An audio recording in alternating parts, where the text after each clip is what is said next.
What's up with you guys? My name is Mica and welcome back to my YouTube channel. So for today's video, I'm going to do a clean girl makeup look. So if this is something you're interested in, just keep on watching. So for the prepping of the skin, I'm gonna be using the Garnier Skin Naturals Bright Complete 30 times Vitamin C Booster Serum.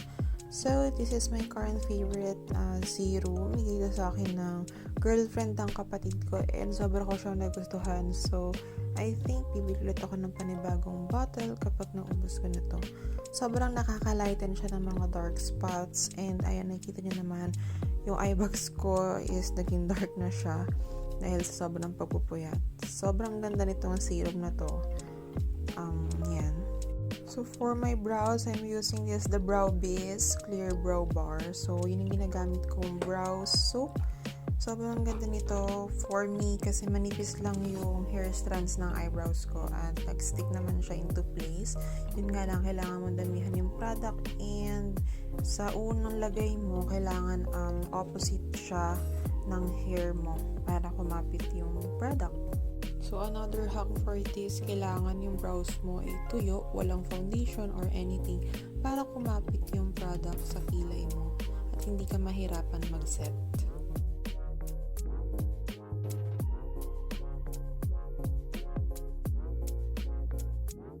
For the concealer, I'm using this Maybelline Fit Me Concealer in shade Sand. So, wala tayong foundation today kasi yun yung rule for a clean girl makeup look. So, nilalagyan ko lang ng concealer yung mga areas kung saan dapat lang mag-conceal at yung mga dark spots lang.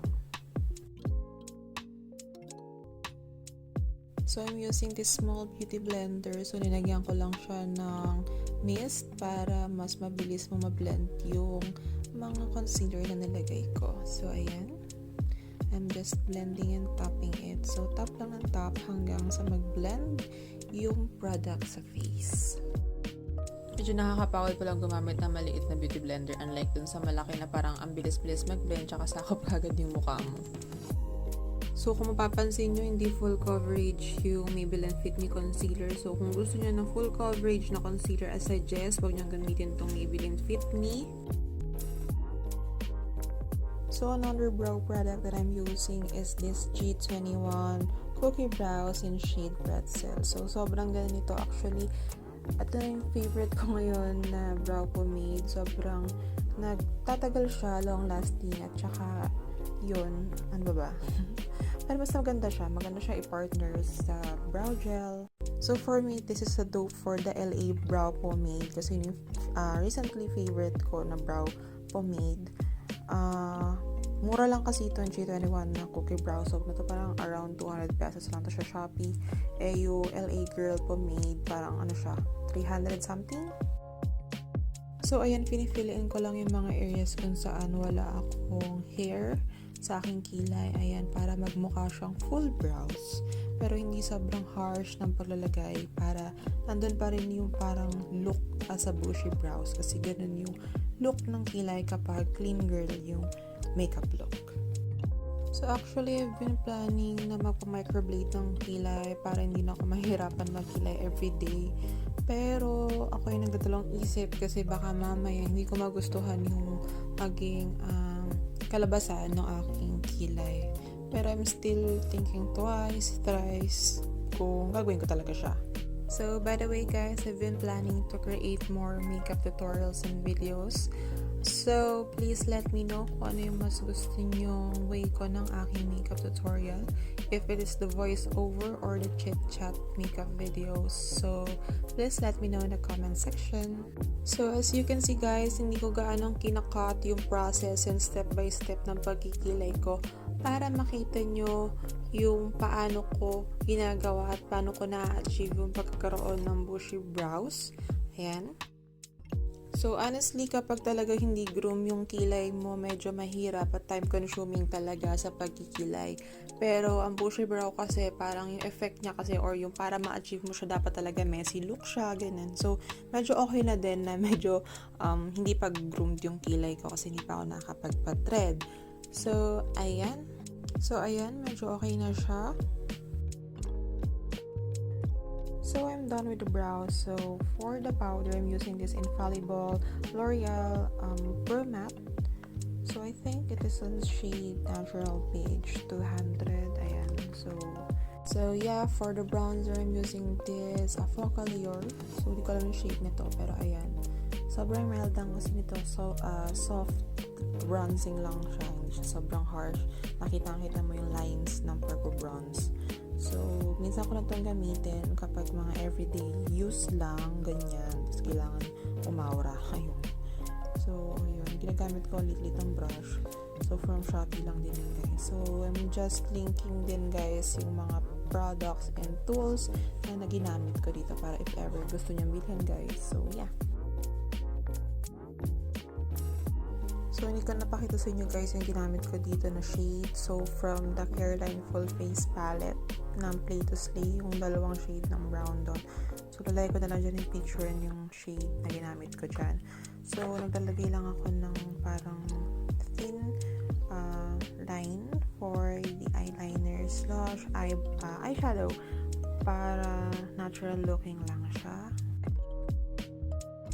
So, we're done for the eyeshadow and eyeliner. So, mag-curl lang tayo ng lashes. Ayan. So, first time ko naman mag-curl after ilang months kasi nasa bahay lang naman ako. And, ang tagal-tagal ko na hindi nag-makeup tutorial and makeup video. So, ayan. Ayan, nag-pop naman yung mata ko. So, I'm using this Foreign Cause mascara. So, isa lang naman yung color niyan. Real black lang siya. Actually, this is a PR package for me from Foreign Cause Philippines. Ayan. Sobrang cute na nito, guys. Natural looking lang din siya. Ayan, and waterproof siya. So, one thing kakalimutan mag-contour ng nose. So, gagamitin ko pa rin yung focallure na bronzer. Ayan. So, gumagamit lang ako ng contour brush para mas ma-emphasize yung aking nose. So, by the way, guys, SO1 pala yung shade ng aking bronzer from focallure. So, for the highlighter, I'm using this Play to Slay Careline Full Face Palette. Ayan. So, gumamit lang ako ng finger para madali lang siyang ilagay. So, for the blush, I'm using the Sacelady Contour Palette nga yung tawag nila dito, pero blush siya. Ayan. So, pinagmix ko lang yung dalawang shade ng pink. Ayan. So, if you're wondering, guys, bakit maliit yung brush na ginagamit ko, so, libre yan dun sa Dream Blush from Dreamface. So, I'm just wiping off the lip balm na ginamit ko for prepping my lips. So, I'm using this Dreamface Dream Tint in shade Plum. So, I'm using this as the base lip color. Actually, maganda to kasi yung formula nilang bago, mayroon na siyang aloe vera at vitamin E. So, maganda sa lips. So, for the middle part, I'm using this Dream Tint in shade Fierce para mag-gradient style yung lips ko. Ayan. And then, for the top, for the gloss, I'm using this Dream Gloss in shade Clear. Ayan. First time kong gumamit nito and ang ganda pala niya yan sa lips. Ayan.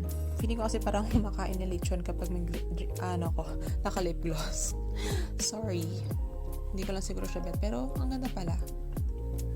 So, nagkamali ako sa paglagay ng gloss. Dapat pala hindi ko pinitikit yung lips ko para mas glossy siyang tignan. Ayan. So, naglagay lang ako ng earrings. So, yung earrings na yan from Shopee yan. So, i-link ko lang din sa description yung link nitong item na to. So, yan. And then, I'm using this makeup spray, setting spray from Fashion 21. So, waiting for my makeup to set and we're all done.